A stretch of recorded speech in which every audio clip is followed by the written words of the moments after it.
श्री शिवाय नमस्तुभ्यम। हर हर महादेव। दशहरा मैदान कोटा राजस्थान में पंडित प्रदीप जी मिश्रा की देवपितृ शिव महापुराण कथा चल रही है, जिसका आज प्रथम दिन था। यह 5 दिवसीय शिव महापुराण कथा है। यह दोपहर में 2 बजे से 5 बजे तक यूट्यूब और आस्था चैनल पर आप देख सकते हैं। आज की कथा में गुरुजी ने 5 नई उपयोगी जानकारियाँ दी है।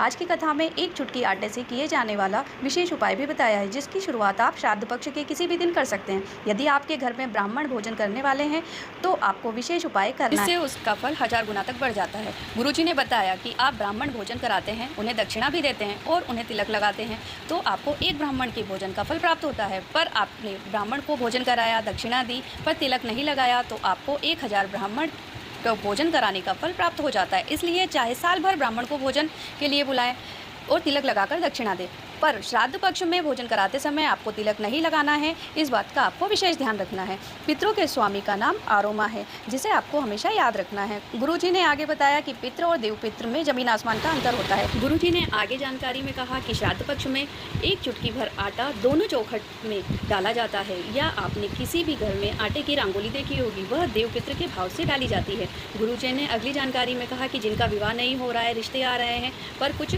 फ़ायदा नहीं हो रहा है, कोई अच्छा काम नहीं हो पा रहा है, कोई से आपका काम है, कोई सी फाइल है जो अटकी हुई है, तो गुरुजी ने 16 श्राद्ध में बचे हुए दिनों में एक विशेष उपाय करने को कहा है कि आपको श्राद्ध पक्ष में यह उपाय नहीं किया है तो बचे हुए दिनों में आप यह उपाय कर सकते हैं। आपको अपने दरवाजे के दोनों ओर 1-1 चुटकी आटे को देवपितृ का स्मरण करते हुए छोड़ना है और पितृमोक्ष अमावस्या की शाम को कोई नदी, बावड़ी, तालाब, घाट में दीपदान जरूर करना है। चाहे तो आप 1 दीपक भी प्रज्वलित कर सकते हैं। बस इतना ही करना है। 1 माह में आपके यहाँ पर मंगल विवाह होना तय है। 24 से 25 दिनों में आपके शुभ काम होने लगेंगे या अटका हुआ रुका हुआ काम पूर्ण हो जाएगा। गुरुजी ने अगली जानकारी दी है कि 3 जगह आटे की रंगोली बनाने का बहुत महत्व होता है। आटे की रंगोली का प्रयोग करने से उसका फल 1000 गुना तक प्राप्त होता है। पितरों की पूजन करते समय, पितरों का पट्टा भरते समय, पितरों की ज्योतिया जहाँ यज्ञ हो रहा है वहाँ पर यज्ञ कुंड की 3 परिधि होती है, उसमें भी आटे की रंगोली बनाई जाती है। जब सांकल्य देते हैं तो एक भाग पितरों को जाता है, जिससे पितरों को मुक्ति मिलती है। शादी के समय मंडप में आटे और हल्दी से रंगोली बनाई जाती है। पितरों को निमंत्रण देने की आवश्यकता नहीं होती। पितर हमेशा आशीर्वाद देते हैं, संतान प्राप्ति का आशीर्वाद देते हैं, वंश रुकता नहीं है।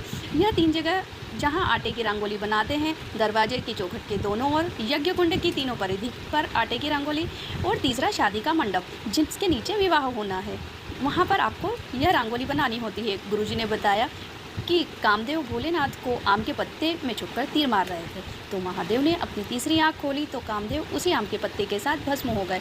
इस पर वरुण देव ने कहा कि इसमें आम के पत्तों का क्या दोष था, तो महादेव ने कहा आम के पत्ते का कोई दोष नहीं था। आम के पत्ते से कहा कि मेरा तुमने तेज को ग्रहण किया है, तो मैं तुम्हें वरदान देता हूँ कि जिस भी घर में आम के पत्तों की बंदरवाल बनी रहेगी उसके ऊपर मेरी दृष्टि हमेशा बनी रहेगी, उसके घर में कभी रोग बीमारी नहीं होगी और उसके घर में धन धान्य की वृद्धि होगी। गुरुजी ने आगे कहा कि स्वप्न 4 तरह के होते हैं। यदि सपने में आपको अपने पितृ नजर आते हैं तो उससे कुछ ना कुछ संकेत जरूर होता है। यदि पितृ रोते हुए दिखते हैं तो व्याधि कष्ट आने वाला होता है। हंसते हुए दिखाई देते हैं तो खुशखबरी आने वाली होती है। यदि स्वप्न में पितृ भोजन मांग रहे हैं, प्यासे हैं, तो घर में बड़ी बीमारी आने के संकेत है। और पितृ घर में घूमते हुए यहाँ वहाँ दिखाई दे रहे हैं तो पितृ सुखी हैं, आपको कुछ करने की ज़रूरत नहीं है। यदि आपके मन में कोई भी शंका है, सवाल है, तो आप कमेंट बॉक्स में पूछ सकते हैं। यदि आपको वीडियो में दी गई जानकारी अगर अच्छी लगी है तो चैनल को सब्सक्राइब करें, वीडियो को लाइक एंड शेयर करें। धन्यवाद। हर हर